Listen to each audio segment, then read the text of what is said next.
अभी भी हम बिस्तर पर ही थे और यही कोई 6 बजे का समय होगा जब फोन की घंटी बज उठी। फोन रमा ने उठाया और मेरी ओर देखते हुए कहा, निर्मला, अस्पताल से नर्स बोल रही है, कह रही है कोई जरूरी मैसेज तुम्हें देना है। निर्मला का नाम सुनते ही नींद गायब हो गई और मन अनीता के बारे में सोचकर चिंतित हो उठा।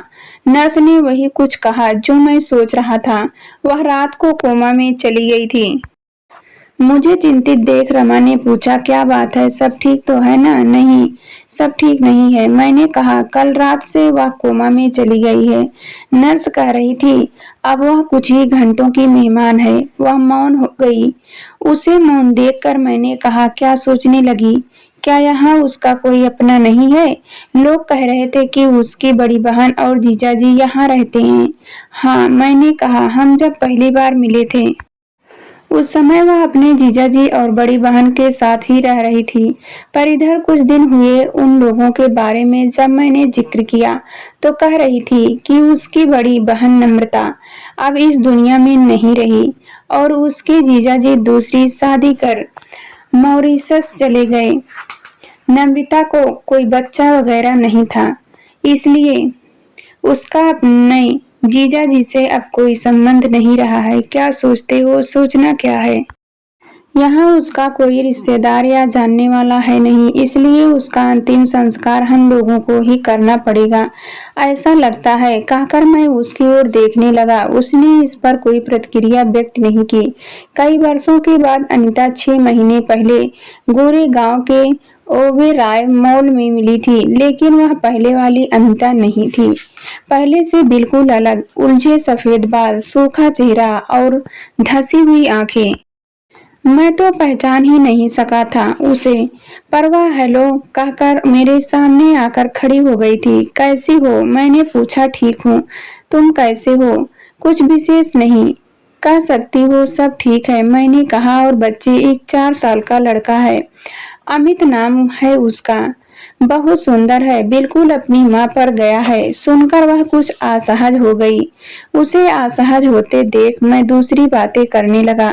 थोड़ी देर बाद कॉफी के लिए उसके हाँ कहने पर उसे लेकर कैफेटेरिया में आ गया। मैंने पूछा, साथ में कुछ लोगी नहीं? और कुछ नहीं, सिर्फ कॉफी। अभी भी चाय नहीं पीती हो? उसने इस पर कुछ नहीं कहा, बस हल्की सी मुस्कुराहट उसके चेहरे पर आई। वहां बैठते हुए मैंने पूछा, तुम तो आजकल दिल्ली में हो, यहाँ किसी काम से आई हो या किसी से मिलने? दिल्ली में थी, अब नहीं हूँ, यही कोई 6 महीने पहले मुंबई लौट आई हूँ। उसने कहा, वहां दिल नहीं लगा? नहीं, ऐसी कोई बात भी नहीं है, नहीं थी। तुम तो जानते हो, पिलानी से जब मुंबई आई तो जीजाजी और दीदी के आग्रह को ठुकरा नहीं सकी और उनके साथ ही रहने लगी। तुमसे पहली बार मैं दीदी के घर ही तो मिली थी, कहकर उसने मेरी ओर देखा। हाँ, तुम्हारी दीदी इंटर में मेरे साथ थी, इसलिए कभी कभार उसके पास चला जाया करता था, लेकिन घर आने के लिए उसने कभी आग्रह नहीं किया, क्योंकि शायद तुम्हारे जीजाजी वैसा नहीं चाहते थे। पर बाद के दिनों में तुमसे मिलने की इच्छा से आने लगा था। मैंने मुस्कुराते हुए कहा। उसने एक पल के लिए मेरी ओर देखा और अपनी पलकें नीचे कर कॉफी के कप की ओर देखने लगी। फिर बोली, दीदी पढ़ी लिखी, सुंदर और अच्छे नाक नक्श की थी। उनका रंग भी गोरा था, पर जीजाजी शायद दीदी के थुलथुले बदन से ऊब चुके थे और उन्होंने जब मुझे इतना करीब पाया तो मुझे आंखों में पालने लगे। कुछ दिन मैं देखती रही उन्हें और जब मेरे लिए उन्हें मैनेज करना मुश्किल हो गया तो अपना ट्रांसफर कराकर दिल्ली चली गई। दिल्ली में अंजलि के कहने पर मैं उसके साथ रहने लगी। पिलानी के दिनों में वह मेरे साथ थी और हम बहुत अच्छे दोस्त भी थे। दिल्ली में वह किसी मल्टीनेशनल कंपनी में काम करती थी।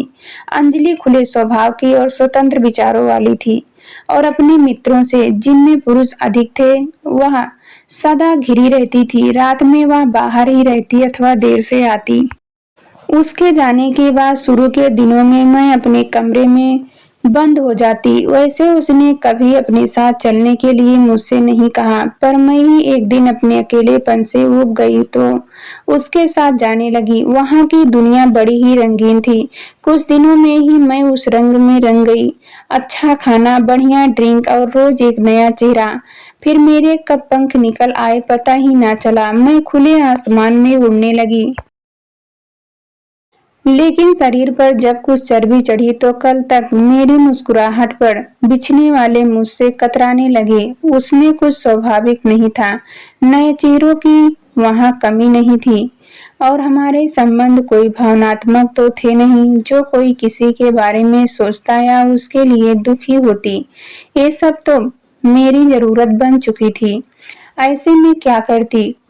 खरीद फरोख्त पर उतर आई। बाद में वह भी मुश्किल हो गया। शादी के बाद में सोच भी नहीं सकती थी।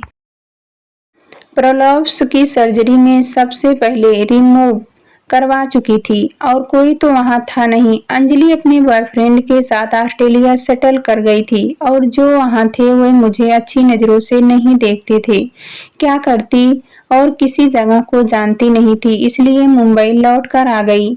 अभी उसने अपनी बात पूरी की थी कि वहां अचानक उठ खड़ी हुई, जैसा वह शुरू के दिनों में करती थी, और कहा, कुछ जरूरी काम याद आ गया है। अखिल, माफ करना, मुझे जाना होगा। और अपना कार्ड मेरी ओर बढ़ाते हुए फोन करने के लिए कहकर चली गई। अनीता से मैं सबसे पहले नम्रता के घर पर मिला था। वह पिलानी से नई नई मुंबई आई थी। गोरी चिट्ठी छरई और बड़ी बड़ी काली आंखें।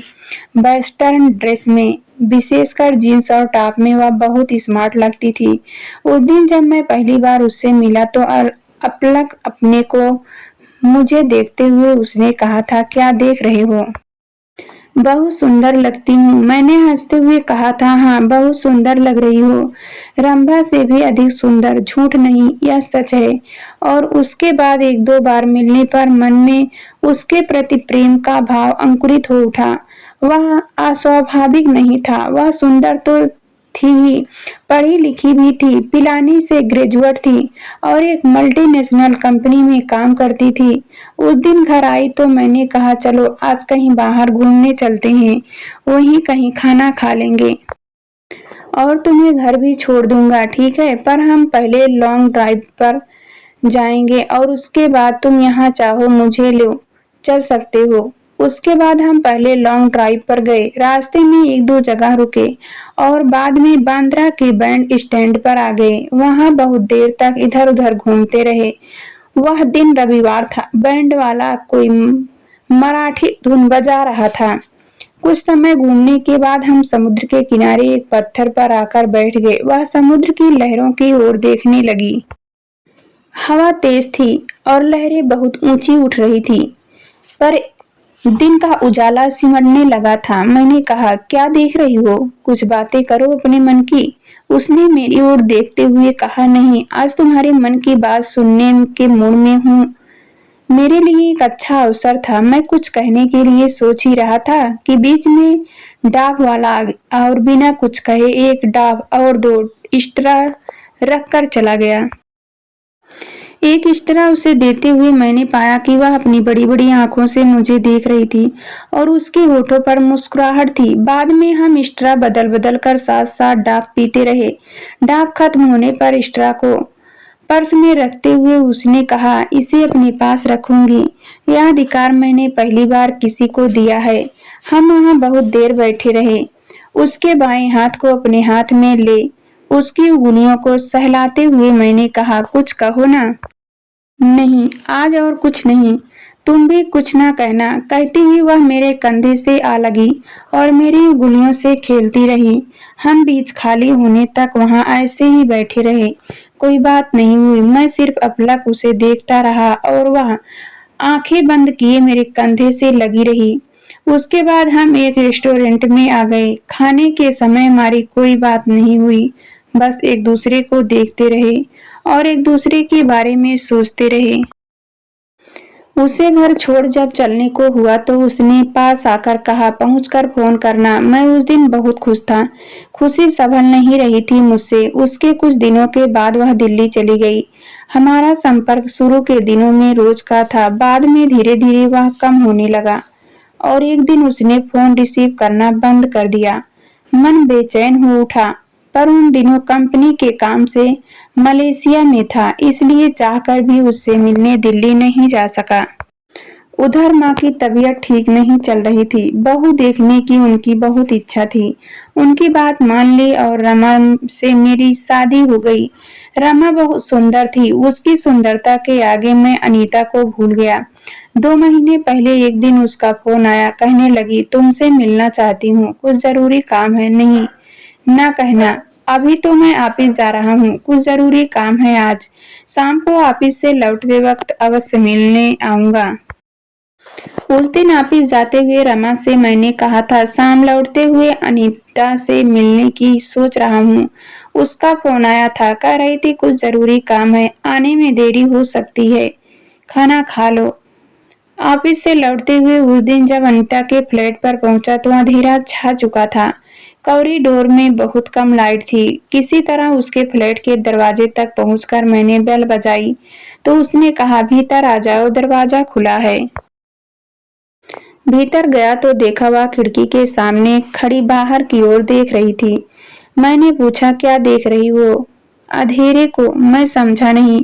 उसी समय वह मेरी ओर मुड़ी। उसका शरीर गल कर आधा हो चुका था। मैंने कहा, क्या हुआ? तबीयत तो ठीक है ना? नहीं, ठीक नहीं है, उसने कहा और कहकर सामने सोफे पर बैठ गई और कुछ देर बाद दुपट्टे को मुंह पर रखकर फपक फपक कर रोने लगी। मैंने कहा, क्या हुआ? किसी फ्लैट वाले से झगड़ा हुआ है या और कुछ? कुछ दिनों से तबीयत ठीक नहीं चल रही थी। उसने कहा, डॉक्टर बाखला के कहने पर एचआईवी टेस्ट के लिए गई थी। उसकी रिपोर्ट में आ गई है, वह पॉजिटिव निकली है। डॉक्टर कह रहा था बहुत एडवांस स्टेज है, अब कुछ नहीं हो सकता। वैसे तकलीफ कम करने के लिए उसने कुछ दवाएं दी थी। उस समय मेरे पैरों के नीचे से जमीन खिसकती सी लगी। समझ नहीं आ रहा था उससे क्या कहूँ। सब कुछ इतना दुखद था कि मैं कुछ कह नहीं पा रहा था। बहुत देर उसके पास मैं चुप बैठा रहा। वह इसे समझ रही थी। बाद में शायद दूसरी बार उसके हाथों को अपने हाथ में लेकर मैंने कहा, नहीं, कुछ ऐसा मत सोचो, सब ठीक हो जाएगा। पर वह फिर फपक फपक कर रोने लगी। मैं उसे देखता रहा और मैं कुछ कह नहीं सका। इस तरह बैठे बैठे जब बहुत रात हो गई तो उसने कहा, जाओ घर पर, रमा चिंता कर रही होगी, बहुत रात हो गई है। और जब घर आया तो रात के 2 बज रहे थे। रमा इंतजार कर रही थी। उसने कहा, बहुत देर कर दी, सब ठीक तो है ना? मैंने कहा, अनीता से मिलकर आने में देरी हो गई। और फिर रमा को मैंने अनीता के बारे में सब कुछ बताया। उस रात हम दोनों बिना कुछ खाए ही लेट गए। रात भर में नींद नहीं आई। मैं अनीता के बारे में ही सोचता रहा। उसके जीवन का अंत इस तरह होगा, इसकी कभी मैंने कल्पना तक नहीं की थी। 2 दिन बाद कुछ मित्रों की सहायता से उसे नॉर्मल अस्पताल में एडमिट करा। जब चलने को हुआ तो उसने मेरी ओर बड़ी करुणा से देखा। बहुत दर्द था उसमें। मैंने कहा, इस एडवांस स्टेज में तुम जानती हो कुछ नहीं हो सकता। यहाँ रहोगी तो कोई पास तो होगा, कम से कम छोटी मोटी जरूरतों के लिए। उसने कुछ नहीं कहा। धीरे से उसने अपनी पलकें उठाई। पलकें उठाते ही वहां से आंसू ढुढ़कते देख मेरी आंखें भर आई। मैंने कुछ देर बैठा रहा। चलने को हुआ तो उसने कहा, अमित कैसा है? अच्छा है, बहुत चाहती हूँ उसे। अगली बार आऊंगा तो उसे लेता आऊंगा। मैंने कहा, नहीं, उसे मत लाना, बहुत छोटा है, यहाँ लाना ठीक नहीं होगा। कहकर उसने अपनी आंखें दूसरी तरफ कर ली। ठीक है, अपना ख्याल रखना, 1-2 दिन के अंतर पर मैं आता रहूंगा। कहकर मैं चलने के लिए दरवाजे की ओर बढ़ा। उसने कुछ नहीं कहा। वह मुझे ही देख रही थी। वह नजर बहुत कतार थी। मैं आगे नहीं बढ़ रहा। लौटकर कुछ देर उसके हाथों को अपने हाथों में लेकर सहलाता रहा और फिर बिना कुछ कहे चला आया। और आज जब हम आए तो वह जा चुकी थी, सदा के लिए, सब कुछ छोड़कर। नर्स ने कहा, रात में वह आप लोगों के बारे में बार बार पूछ रही थी। ऐसा लगता है जैसे वह अपने जाने के बारे में जानती थी। उसका सामने पड़ा चेहरा सरल था वहां कोई विषाद या तनाव का चिन्ह नहीं था और अपने हाथों में उसने लाल रंग की चूड़ियां पहन रखी थी। उसे देखते हुए मैंने नर्स की ओर देखा। उसने कहा, ये लाल चूड़ियां रोज पर्स से निकाल कर वह घंटों देखा करती थी और फिर पर्स में रख लेती थी। कल उसके आग्रह करने पर मैंने इसे उसके हाथों में पहनाया था। रात मेरे कहने पर उसने निकालने से मना कर दिया और कहा, नहीं, आज की रात पर इसे पहनकर सोऊंगी। दाह संस्कार कर घर लौटने पर परेशान देख रमा ने कहा, चलो सो जाओ। वह चली गई। अच्छा हुआ, वह बहुत दुख में थी। मैं मौन रहा। वह कुछ देर सामने खड़ी रही और बाद मेरी ओर देखते हुए कहा, उन चूड़ियों से तुम्हारा क्या संबंध था? मैंने कहा, उस दिन जब हम हिल्टन के करीब बांद्रा में घूम रहे थे, उसे वे लाल चूड़ियां पसंद आ गई थी। उसने मुझसे कहा था, अखिल, ये चूड़ियां तुम मुझे खरीद दो। आई प्रोमिस यू, उस रात इसे पहनकर तुम्हारा इंतजार करूंगी और कुछ नहीं। जीवन के अंतिम पलों में कदाचित वह अपनी व्यथा में भावुक हो गई थी। हमारे उन संबंधों को लेकर दूसरे दिन एक रजिस्टर्ड पत्र मिला। पत्र अनीता के सॉलिसिटर का था। वह अपनी सारी संपत्ति, जिसमें 3 रूम का उसका क्वार्टर रोड का फ्लैट और करीब 1 करोड़ रुपए बैंक डिपॉजिट था, अमित के नाम कर गई थी। साथ में उसका एक पत्र था। पत्र में उसने लिखा था, अखिल, दुख के गहरे पलों से गुजर रही हूँ इन दिनों और यह दुख समय के साथ कम नहीं हो रहा, बढ़ता ही जा रहा है। मेरा किया हुआ सदा मेरे सामने होता है। मैं सदा उसे अपलक देखती रहती हूँ। उस किए हुए में तुम भी होते हो और जब वहां तुम होते हो, तुम्हें पाने के लिए मन बेचैन हो उठता है। ये सब कुछ मैंने कभी नहीं कहा तुमसे, किस मुंह से कहती? उस दिन तुमने पूछा था, क्या मैं अमित को बहुत चाहती हूँ? सच बहुत चाहती हूँ। जब मैंने उसके बारे में सोचा था, इस व्यवस्था में भी मेरी छाती में दूध उमड़ने लगा था। आज सोचती हूँ, काश तुम्हारी दुल्हन बनती, तुम्हारे लिए घंटों सजती और अमित मेरी छाती पर खेलता। पर ऐसा कुछ नहीं हुआ और देखो कहाँ जा फंसी, कहीं की नहीं रही और जाने का समय भी आ गया। असहनीय पीड़ा होती है अखिल। मन में सब सोचकर वह मेरा जीवन के प्रति अज्ञान था। उसके नियमों के प्रति कोई विद्रोह नहीं। आज सोचती हूँ, हर श्रृंगार बनियों न फैलती और तुम्हारी निर्दोष दृष्टि को समझ पाती तो यह दुख तो आज नहीं भोगती। तुम्हें दुख पहुंचाया है मैंने, उसके लिए मेरा स्वयं मुझे कोसता रहता है। पर ऐसा कहना आज अर्थहीन होगा। जिंदगी का एक पल भी तुम्हें नहीं दे सकी। और देखो, आज लास्ट होने के लिए कह रही हूँ। इस जन्म में तो नहीं, मगर अगले जन्म में मुझे अवश्य साथ ले लेना। तुम जो भी कहोगे, आई प्रॉमिस यू, वही करूंगी। उसके सिवा कुछ नहीं करूंगी। तुम्हारी अनीता। और आज सुबह रमा को तैयार होते देख मैंने कहा, कहाँ जा रही हो सुबह सुबह? मैं अनीता के सॉलिसिटर के पास जा रही हूँ। मैं सब कुछ निर्मला अस्पताल को गिफ्ट कर देना चाहती हूँ। और उस दिन निर्मला को गिफ्ट कर जब मैं घर लौट रहा था तो लगा रमा नहीं, अनीता साथ में है लॉन्ग ड्राइव पर। दोस्तों, वीडियो अगर पसंद आई हो तो वीडियो को लाइक, शेयर एंड सब्सक्राइब जरूर करना।